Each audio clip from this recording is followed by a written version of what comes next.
Hoa, get out, Hanyap. What's it?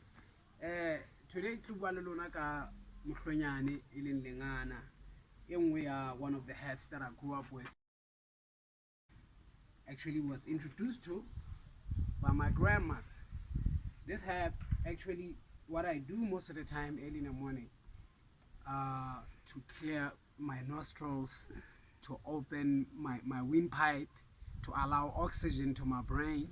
What I do is, this is the process that I usually do.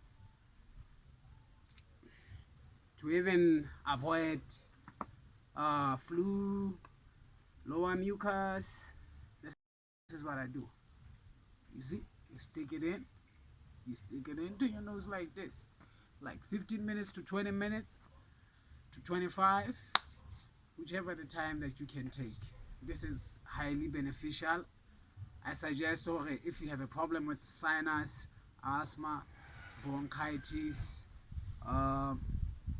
even if you want to avoid flu, this is the simple process you can do early in the morning.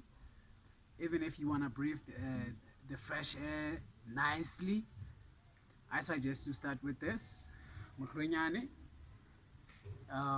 Lengana, or Wormwood. Wormwood in English. Yes, get how. The page is Health Bophelo. Follow everything at how Tabanyane on everything. You know. Oha!